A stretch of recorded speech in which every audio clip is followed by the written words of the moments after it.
35, 37, 38. Jo'rajon, ana shu pullar sizga 2 barobar bo'lishini xohlaysizmi? Qanday qilib? Ana. Ayolingizga 1 bersangiz 10 bo'lib qaytadi sizga.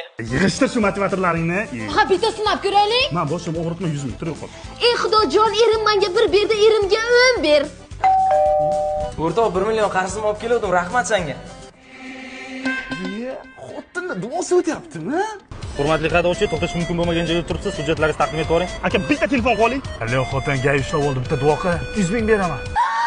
Qani ilohi, amin. Tezroq keting. Kattalar keladi. O'ting tez-tez. Xotinlarga pul bersang, chin ko'ngildan duo qiladi-da. Xotin, kartanga 500 ming tashlab qo'ydim. Samolyotga kech qo'yaman. Bitta chiroyli duodan bo'lsin. Pul tushgan bo'lsa duo bizdan-da.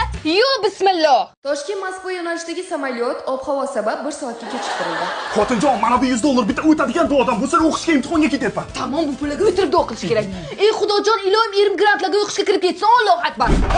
Qo'yim, tabriklar. Ering O'zbekistondagi eng yaxshi oliygoh Perfect universitetining bank ishi va moliya yo'nalishida grantga o'qishga kirdi. Bu yerda eng arzon kontrakt 8 million ekan. Viloyatdan kelib o'qiyman degan talabalar uchun 1,5 ming kishilik zamonaviy yotoqxonasi ham bor ekan. Dunyoni istalgan joydan turib masofaviy o'qisang ham bo'lar ekan. Duolaring o'z kuchini ko'rsatyapti, xotin. Ana, ko'rdingizmi? Erlar xotiniga pul berib ehson qilib tursa, xotinlar erini duo qilayveradi. Qarabsizki, ishlari o'z-o'zidan o'xshayveradi, Jo'rajon.